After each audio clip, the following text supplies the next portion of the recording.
Right. BRS నాయకులతో మాట్లాడదాం. నిఖిల్ రావు గారు, మొత్తాన్ని ప్రతిపక్షాలకు పెద్దగా పని లేకుండా చేస్తున్నట్టుంది అధికార పక్షం. వాళ్ళలో వాళ్లే కొట్టుకుంటూ, వాళ్ళలో వాళ్లే విమర్శలు ప్రతి విమర్శలు చేసుకుంటూ మీ నోటికి పని తప్పిస్తున్నారేమో అనిపిస్తా ఉంది. ఇవాళ సుస్మితా పటేల్ చేసినటువంటి వ్యాఖ్యలను ఎలా చూస్తుంది బీఆర్ఎస్ పార్టీ? ముందుగా మీతో పాటు ప్యానెల్లో ఉన్నటువంటి పెద్దలకు, ప్రేక్షకులందరికీ కూడా నమస్కారం. ముందుగా మా సోదరి గురించి ఒక్కసారి ఆలోచన చేస్తే, వారు మాట్లాడుతూ వారి మాటలు మొదలు పెడుతూ మా రేవంత్ రెడ్డి గారు బీఆర్ఎస్ పార్టీ నాయకులను తొక్కుకుంటూ వచ్చిండ్రు అని చెప్తా ఉన్నారు. ఒక్క 4 రోజులు, కేవలం 1 సంవత్సరంన్నర ఓపిక పడితే రాష్ట్రంలో ఉన్నటువంటి 2.5 కోట్ల మంది ఓటర్లు ఎవరెవరిని ఎక్కడ తొక్కుతారు, తొక్కితే ఏ పాతాళానికి పోతారు అనేది చాలా స్పష్టంగా కనబడబోతా ఉంది. దాన్నే మీలాంటి అనేక మంది జర్నలిస్టులు, మీడియా సంస్థలన్నీ కూడా టీవీలో లైవ్ చూపించబోతా ఉన్నారు. మా సోదరి కూడా ఆ లైవ్లన్నీ చూసే విధంగా ఆలోచనలు చేయాలి. సరే, వారు ఇంకో మాట కూడా ఏం మాట్లాడుతూ ఉన్నారు అని అంటే, సుష్మిత గారి వ్యాఖ్యల దగ్గరికి పోవడానికి కొద్దిగా ముందు బీఆర్ఎస్ పార్టీలో ఫ్యామిలీ పాలిటిక్స్ ఉంటాయి అని చెప్తా ఉన్నారు. ఒక్కసారి ఆత్మవిమర్శ చేసుకోవాలి కదా మనం ఏం మాట్లాడుతూ ఉన్నామని. ఢిల్లీలో మొదలు పెడితే గల్లీ వరకు జవహర్ లాల్ నెహ్రూ గారి కూతురు ఇందిరాగాంధీ గారు, ఆ ఇందిరాగాంధీ గారి కొడుకు రాజీవ్ గాంధీ గారు, రాజీవ్ గాంధీ గారి సతీమణి సోనియా గాంధీ గారు, సోనియా గాంధీ గారి సుపుత్రుడు రాహుల్ గాంధీ గారు, రాహుల్ గాంధీ గారి సోదరి ప్రియాంక గాంధీ గారు, వీళ్ళే కదా కాంగ్రెస్ పార్టీని దశాబ్దాల నుండి నడుపుతా ఉంది. ఆవిడ కుటుంబ రాజకీయాలు అనలేదు, కుటుంబ కలహాలు అన్నారు. వాళ్ళ కుటుంబంలో ఇక్కడ కలహాలు. బీఆర్ఎస్ పార్టీలో ఫ్యామిలీ పాలిటిక్స్ ఉంటాయని చెప్పిండ్రు, స్పష్టంగా మాట్లాడినరు వారు. సరే, ఢిల్లీ నుండి గల్లీ దాకా చూస్తూ ఉంటే ఒకవైపు సోనియా గాంధీ గారి కుటుంబం ఏ రకంగా వెళ్తా ఉంది, ఈ రోజు వరకు వాళ్ళే నడుపుతా ఉన్నారు, మనం చూస్తూ ఉన్నాము. పార్టీ మొత్తం ఒక స్థాయిలో దేశం మొత్తాన్ని పరిపాలన చేసి దశాబ్దాల పాటు నడిపినటువంటి పార్టీ ఒక ప్రాంతీయ పార్టీ స్థాయికి ఈ రోజు ఏ రకంగా దిగజారినా కూడా ఆ కుటుంబాన్ని ఇంకా కూడా మోస్తానే ఉన్నారు వాళ్ళు. దాని మీద కనీస ఆలోచన ఉండదు. రాష్ట్రం విషయానికి వస్తే ఈ రోజు రేవంత్ రెడ్డి గారు ముఖ్యమంత్రిగా ఉంటారు. వారి సోదరులందరూ కూడా మిగిలిన 4 ఏ రకంగా ఎక్కడికక్కడ రాష్ట్రాన్ని పంచుకొని దోచుకుంటా ఉన్నారో మనం చూస్తా ఉన్నాము. అది కూడా పక్కన పెడితే ఇదే కోమటిరెడ్డి వెంకటరెడ్డి గారు మంత్రిగా ఉంటారు, వారి సొంత సోదరులు రాజగోపాల్ రెడ్డి గారు శాసనసభ్యులుగా ఉంటారు, ఉత్తమ్ కుమార్ రెడ్డి గారు మంత్రిగా ఉంటారు, వారి సతీమణి గారు శాసనసభ్యులుగా ఉంటారు. ఈ రకంగా చూస్తా ఉంటే అనేక మంది ఉన్నారు కదా. ఇప్పుడు మనం చర్చ చేస్తున్నటువంటి కుటుంబంలో కూడా ఉన్నాయి కదా, హరీష్ రావు. ఇప్పుడు మమ్మల్ని 1,000 పెట్టి చూపించినప్పుడు 4 సార్లు మిమ్మల్ని చూసుకోవాలి కదా, 4,000 మిమ్మల్ని చూపిస్తాయి అనేది మీరు గుర్తుపెట్టుకోవాలి కదా. ఈ రోజు మనం చర్చ చేయబోతున్నటువంటి ఇదే కొండ కుటుంబానికి సంబంధించి చూస్తా ఉంటే కూడా అసలు ఈ గొడవ అంతా ఎక్కడ మొదలైంది? రేవంత్ రెడ్డి గారు మా నివాసానికి గతంలో పిసిసి అధ్యక్షుడు అయినప్పుడు వచ్చిండ్రు, మా నాన్నగారిని ఎమ్మెల్సీని చేస్తామని మాట ఇచ్చి ఇప్పటికీ కూడా మాట తప్పినరు అని స్పష్టంగా వారి కూతురు చెప్పిండ్రు. ఈరోజు కొండా సురేఖ గారు శాసన సభ్యురాలుగా ఉంటారు, మంత్రిగా ఉంటారు. వారి కుటుంబంలో ఈరోజు మళ్ళీ కొండా మురళి గారికి ఎమ్మెల్సీ కావాలి.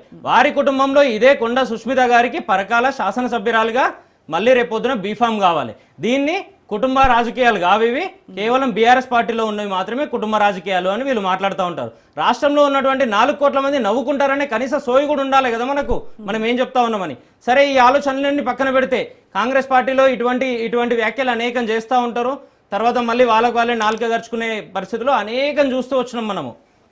ఇవన్నీ పక్కన పెడుతూ ఈరోజు కొండా సుష్మిత గారు చాలా స్పష్టంగా ఏమని చెప్పిండ్రు అంటే, అనేక విషయాలు మాట్లాడుతూ ముఖ్యమంత్రి గారి కుటుంబానికి సంబంధించిన భూదాహం, మిగిలిన దాహాలన్నీ ఏ రకంగా ఉన్నాయి, డబ్బులు దాచుకోవడం ఏ రకంగా ఉంది అనేది చెప్తూ, మీరు నాకు కౌంటర్ కనుక ఇస్తే మీ కుటుంబానికి సంబంధించి మీ ప్రభుత్వానికి సంబంధించి పూర్తి స్థాయిలో జరుగుతున్నటువంటి అన్ని రకాల అవినీతిని అదే ప్రెస్ మీట్ లో పూర్తి స్థాయిలో బహిరంగంగా నేను ప్రకటించే పరిస్థితులు ఉంటాయని చెప్పినారు. గతంలో కూడా కొద్దిగా వెనక్కిపోయి చూస్తే మనము ఇదే కొండా సురేఖ గారి ఓఎస్డీకి సంబంధించి ఏ రకంగా ఇష్యూ జరిగిందో స్వయంగా ఒక మన సిమెంట్ కంపెనీకి సంబంధించిన యజమాన్యం దగ్గర వాళ్ళ పాయింట్ బ్లాంక్ లో గన్ను పెట్టి బెదిరించిండ్రో మనం చూసినాము. ఆ వార్తలు మొత్తం బయటకు వచ్చిన తర్వాత కనీసం షోకాజ్ నోటీస్ ఇవ్వరు. ఈ రోజు కొండా సుష్మిత గారు కూడా షోకాజ్ నోటీస్ ఎవరికి ఇవ్వాలని మీరు అంటున్నారు? కొండా సురేఖ గారికి ఇవ్వాలి కదా, మురళి గారికి ఇవ్వాలి కదా, వారి కుటుంబ సభ్యురాలే కదా మాట్లాడుతా ఉన్నారు. సంబంధం లేదు పార్టీకి అంటున్నారు కదా. సంబంధం లేకుండా ఈ రోజు ఇదే రాహుల్ గాంధీ గారి ఫోటో, ఇదే సోనియా గాంధీ గారి ఫోటో పెట్టుకొని, ఇదే రేవంత్ రెడ్డి గారి ఫోటో పెట్టుకొని, ఇదే కొండా సురేఖ గారి ఫోటో పెట్టుకొని, కొండా మురళి గారి ఫోటో పెట్టుకొని కేక్ కటింగ్లు ఏ రకంగా చేశారండి. ఈ రోజు మా సోదరి ఇందాక ఇంకో మాట కూడా మాట్లాడుతూ ఉన్నారు, తల్వార్లతో కేకులు కోస్తా ఉన్నారు అని చెప్పి. ఏం మాట్లాడుతూ ఉన్నారు మీరు? కనీసం ఆలోచన ఉండాలి కదా. మీ శాసనసభ్యులు నిండు శాసన సభలో నిన్నగాక మొన్న మందుల సామేల్ గారు మాట్లాడినరు. ఏమని మాట్లాడినరు? కత్తులతో కోలాటం ఆడతాము అని చెప్పి బీఆర్ఎస్ శాసనసభ్యులను బెదిరించారు. దాని మీద మీకు సమాధానం ఉండదు. కానీ ఈ రోజు కేక్ కటింగ్ల గురించి వచ్చి వీళ్ళు మాట్లాడుతూ ఉన్నారు, తల్వార్లతో కోస్తారని. ఇదే తల్వార్లు పట్టుకొని రేవంత్ రెడ్డి గారు ఎన్నిసార్లు ఊరేగిండ్రండి? ప్రతిపక్షంలో ఉన్నాడు, పిసిసి అధ్యక్షునిగా ఉన్నాడు. ఇవన్నీ కూడా పక్కన పోతాయి. అసలు విషయానికి వస్తే కొండలరెడ్డి గారికి, రేవంత్ రెడ్డి గారి సొంత బ్రదర్ కి కొండలరెడ్డి గారికి 200 కోట్ల రూపాయల ల్యాండ్ ఏ రకంగా ఇచ్చిండ్రు అనేది ప్రశ్నించిండ్రు. దాని మీద సమాధానం ఉండదు. దానికి సంబంధించి ఇదే కొండా సురేఖ గారికి షోకాజ్ నోటీస్ ఉండదు. గతంలో జరిగిన ఇన్సిడెంట్ లో షోకాజ్ నోటీస్ ఉండదు, చర్యలు ఉండవు. ఇదే చిన్నారెడ్డి గారికి సంబంధించి చూస్తే ఈ రోజు స్టేట్ కి సంబంధించి ప్లానింగ్ బోర్డుకు వైస్ చైర్మన్ గా ఉన్నారు కదా, నిన్న స్పష్టంగా చెప్పిండ్రు కదా, 100 కోట్ల రూపాయలు ఇచ్చి మా వనపర్తిలో మేఘారెడ్డి అనే వ్యక్తి టికెట్లు కొనుక్కొచ్చుకుంటే ఈ రోజు ఆయన చెప్పిందే రాజ్యం నడుస్తా ఉంది. ఈ రోజు అదే స్థాయిలో దోపిడీ చేస్తా ఉన్నాడు అతను అని చెప్పిండ్రు. షోకాజ్ నోటీస్ ఇచ్చిండ్రా ఈ రోజు వరకు? ఇయ్యరు. ఇదే కోమటిరెడ్డి వెంకటరెడ్డి గారు గతంలో స్పష్టంగా చెప్పిండ్రు కదా, రేవంత్ రెడ్డి గారు పిసిసి అధ్యక్షుడు అయినాడు, 50 కోట్ల రూపాయల బస్తాలు ఇచ్చి బ్యాగులు ఇచ్చి పిసిసి అధ్యక్ష పదవి కొనుక్కున్నారు అని జగ్గారెడ్డి గారు చెప్పిండ్రు కదా. దాని మీద సమాధానం ఉందా? వీటి మీద కూడా సమాధానం ఉండదు. కానీ ఇందాక మా సోదరి మరొక విషయం కూడా చెప్తా ఉన్నారు, నేను అనేక సంవత్సరాల నుండి కాంగ్రెస్ పార్టీలో ఉన్నా అని. మీరున్నారేమో, దాన్ని మేము శంకించట్లేదు. కానీ ఇదే రేవంత్ రెడ్డి గారు పక్క పార్టీ నుండి వచ్చిండ్రు కదా, అరువు తెచ్చుకున్నారు కదా. నిజంగా ఒరిజినల్ కాంగ్రెస్ లో అంత కేపబుల్ ఉన్న ఒక్క నాయకులు లేడా? దశాబ్దాల తరబడి మీరు పనిచేస్తా ఉన్నారు కదా, మీ పార్టీ నడుస్తా ఉంది కదా, దేశంలో నడిచింది, ఇదే ఉమ్మడి ఆంధ్రప్రదేశ్ లో కూడా నడిచింది కదా. ఒక్క నాయకుడిని తయారు చేసుకోలేకపోయినరా మీరు? అవన్నీ పక్కకు పోతా ఉంటాయి. బక్క జడ్సన్ లాంటి ఒక కాంగ్రెస్ పార్టీ కరడుగట్టిన నాయకుడు పనిచేస్తా ఉంటే ఇదే రేవంత్ రెడ్డి గారి ప్రభుత్వం వచ్చిన తర్వాత పూర్తి స్థాయిలో పక్కన పెడితే ప్రశ్నిస్తా ఉంటే ఇమ్మీడియట్ గా షోకాజ్ నోటీసులు ఇచ్చి పార్టీ నుండి సస్పెండ్ చేస్తారు. ఈ రోజు మంత్రి గారి కుమార్తె ఇంత స్పష్టమైన ఆరోపణలు చేస్తా ఉంటే కూడా వారి మీద మీరు చర్యలు తీసుకునే అవకాశం ఎందుకు లేదండి? రీసెంట్ గా కత్తి వెంకటస్వామి గారు కూడా నిజంగానే వాళ్ళ పార్టీలో జరుగుతున్న విషయాలను మీడియా వేదికగా మాట్లాడుతూ ఉంటే ఇమ్మీడియట్ గా షోకాజ్ నోటీసులు పంపిండ్రు. ఇదే కొండా సుస్మిత గారికి పంపే ధైర్యం ఉందా మీకు? ఈ రోజు అటువంటివి చెయ్యరు. చాలా సింపుల్ గా మా పార్టీకి సంబంధం లేదు అని చెప్తా ఉన్నారు. మీ మంత్రి గారి కుమార్తె కదా, మీ మంత్రి గారి కుటుంబ సభ్యురాలు కదా, స్పష్టంగా మీ కాంగ్రెస్ పార్టీ అగ్రనాయకుల దగ్గర మొదలు పెడితే గల్లీ లీడర్ల దాకా అందరి ఫోటోలు వేసుకొని ప్రచారం చేస్తా ఉన్నారు కదా. స్పష్టంగా ఇదే కాంగ్రెస్ పార్టీ నుండి నేనే శాసనసభ్యురాలుగా బీఫామ్ తీసుకొని పోటీ చేస్తా అని స్పష్టంగా చెప్తా ఉన్నారు. అయినా మీరేమో మా పార్టీకి సంబంధమే లేదు అని ఈ రోజు దాగుడు మూతల ఆట ఆడుతా ఉన్నారు. హైకమాండ్ కదా డిసైడ్ చేయాల్సింది అని చెప్పి హైకమాండ్ డిసైడ్ చేయాలి కదా. దానికి సంబంధించి మీరు ఈ రోజు ప్రకటనలు ఏ రకంగా ఇస్తా ఉన్నారు? సరే ప్రకటన ఇచ్చిండ్రు, ఈ రోజు పార్టీకి సంబంధించినటువంటి రూల్స్ ను అతిక్రమించినట్టే కదా. మరి దాని విషయంలో నన్ను సస్పెండ్ చేయాలి కదా. ఆ విషయంలో కూడా ఆలోచన ఉండదు. ఎవరిని సస్పెండ్ చేయాలి? కొండా సురేఖ గారి కుమార్తెను సస్పెండ్ చేయాలి కదా. అసలు ఏ ఉద్దేశంతో సస్పెండ్ చేస్తారు? ఆవిడకి సభ్యత్వమే లేదంటున్నారు. సభ్యత్వమే లేనప్పుడు మీ నాయకుల ఫోటోలు పట్టుకొని ఏ రకంగా తిరుగుతా ఉన్నారు, ఏ రకంగా ఈ కేక్ కటింగులు కానీ మిగతావి చేస్తా ఉన్నారు. నిన్నగాక మొన్న జరిగిన ఎన్నికల్లో ఏ రకంగా ప్రచార కార్యక్రమాల్లో పాల్గొన్నారు. నిన్నగాక మొన్న జరిగినటువంటి మున్సిపల్ ఎన్నికల్లో కూడా ఇదే పరకాల నియోజకవర్గంలో గాని వరంగల్లో గాని ఏ రకంగా ప్రచారంలో పాల్గొన్నారు కాంగ్రెస్ పార్టీ తరఫున.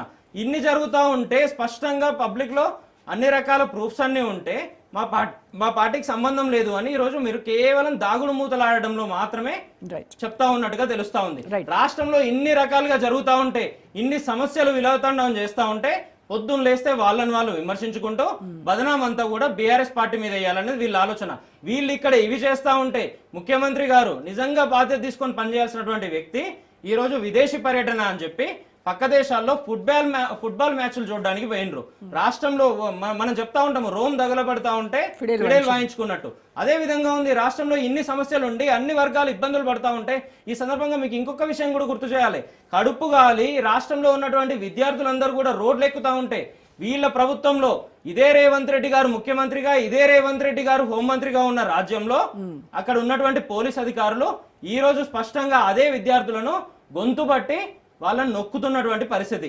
ఇంత గొప్పగా మీ పరిపాలన చేస్తున్నందుకు 1 సంవత్సరంన్నర ఆగితే రాష్ట్ర ప్రజలంతా చూస్తారు, మీరు ఎవరిని ఎవరు తొక్కుకుంటా పోతారో, తొక్కే పరిస్థితులు ఎక్కడికి వస్తాయి, తొక్కితే ఏ పాతాళంలోకి పోతారు అనేది కూడా మీరు కాన్ఫిడెంట్ గా మీరే వస్తారని చెప్తున్నారు. కానీ అసలు బీఆర్ఎస్ అనేది ఒక చరిత్ర, గడిచిన చరిత్ర అది. ఇక మళ్ళీ దానికి ఏమి పునరుజ్జీవం పొంది మళ్ళీ జనజీవన స్రవంతిలో కలిసేటువంటి పార్టీ కాదు అని వాళ్ళు అంటున్నారు. మేమే వస్తాం, మేము చేసినటువంటి అభివృద్ధి మళ్ళీ మమ్మల్ని అధికారంలోకి తీసుకొస్తుంది అని. రాష్ట్రంలో ఉన్నటువంటి 4 కోట్ల మందిలో మీరు ఎవరి దగ్గరికి పోయి అన్నా మైకు పెట్టండి, చాలా స్పష్టంగా చెప్తున్నటువంటి ఏకైక విషయం ఏంటంటే కాంగ్రెస్ ను ఇంటికి తోలాలి, కేసీఆర్ మళ్ళీ రావాలి. ఇది మాత్రమే చెప్తా ఉన్నారు. ఎందుకు చెప్తా ఉన్నారు అంటే వాళ్ళు ఏదో వేగ్గా చెప్తున్నటువంటి పరిస్థితి కాదు. గతంలో 9.5 సంవత్సరాల కాల పరిమితిలో కేసీఆర్ గారు ఎక్కడున్న రాష్ట్రాన్ని ఏ స్థాయికి తీసుకుపోయినరు, పూర్తి స్థాయి సంక్షోభంలో ఉన్నదాన్ని సంక్షేమం దిశగా దేశంలో నెంబర్ 1 గా ఎట్లా చేసిండ్రో చూసినాం. పూర్తి స్థాయిలో సంక్షోభం కదా మన దగ్గర. ఇన్ఫ్రా లేదు, కరెంటు లేదు, నీళ్లు లేవు, బేసిక్ ఎమ్యూనిటీస్ కూడా లేవు కదా మన దగ్గర. ఫుల్ గా ఉంది కదా మనం. ఎక్కడ ఫుల్ గా ఉందండి? పూర్తి స్థాయిలో 60,000 కోట్ల అప్పుతోని కదా మనం అప్పచెప్పింది. అక్కడి నుండి కేసీఆర్ గారు మీరు చూస్తా ఉంటే ఏ రకంగా రాష్ట్రానికి సంబంధించిన అన్ని కేటగిరీస్ లో కేంద్ర ప్రభుత్వం ఎక్కడన్నా ఏదన్నా విషయంలో రాష్ట్రాలకు అవార్డులు ఇచ్చే ఆలోచన ఉంటే ఏ కేటగిరీ తీసుకున్నా కూడా నెంబర్ 1 పొజిషన్ లో కేవలం తెలంగాణ ఉండే పరిస్థితి. ఇదే కాంగ్రెస్ పార్టీ పరిపాలన చేస్తున్నాడు. ఇదే తెలంగాణకు సంబంధించి అన్ని వర్గాలు వెనక్కిపోయినటువంటి పరిస్థితి. వాటన్నిటిని తలదన్ని మన కేసీఆర్ గారు 9.5 సంవత్సరాల్లో దాన్ని అగ్రగామిగా నిలబెట్టినారు కాబట్టి ఈ 2.5 సంవత్సరాల్లో రేవంత్ రెడ్డి గారు మళ్ళీ సంక్షోభంలోకి తీసుకుపోయినారు కాబట్టి స్పష్టంగా